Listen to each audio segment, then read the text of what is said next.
This player went from massive over-the-top slices to swinging from the inside and hitting exclusively straight shots or draws in just a few online lessons. Here's what we did and how it could apply to your game. To start, this player had no hand depth in the backswing. So if we watch him take the club back, the club face rolls a little bit open, but his hands aren't working nearly enough around him. Now, part of the reason for that is how his spine tilts from the face-on view, and second is how his rotation works. So even though his knees are changing flex, the club never quite gets behind him enough. The second reason is when we get him up to the top, you can see that that lead wrist is very extended. He's going to carry that extension in the lead wrist into transition where the shaft is going to pitch way out in front of him. You can see the shaft running like through his neck at this point here. And the face is going to be very open. So you can see the club face hanging underneath the shaft up there. It's a really tough spot not to hit pulls and slices from. So he's very steep on the ball. Again, with no hand depth and the face wide open, that club is going to kick way outside his hands and he is going to come crashing down and across this ball,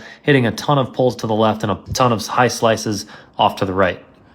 So the first thing we did with this player is we bumped his pelvis towards the target. We got his spine tilt into a more neutral position where his hips were closer to the target than the center of his shoulders. The second thing we did is we had just allowed him to flex his lead wrist right away. Again, this does get the club head too far inside. However, it gets the club face in a position that allows him to swing from the inside without fear of hitting big blocks out to the right. So now, as he loads the club up to the top, we tried to achieve a lot more hand depth. And the way we did that was instead of just changing knee flex down here, we actually focused on turning the pelvis back. That got his hands into a deeper position at the top, which is actually going to allow him to come a little bit more down from the inside. Obviously, the pelvis leading the chest was a big factor in getting to this position. But now the hands in the club are running more through the top of the bicep. As we roll him down to P6, you're going to see the club face itself is in a much stronger position as well. So you've got that club face a little bit more in line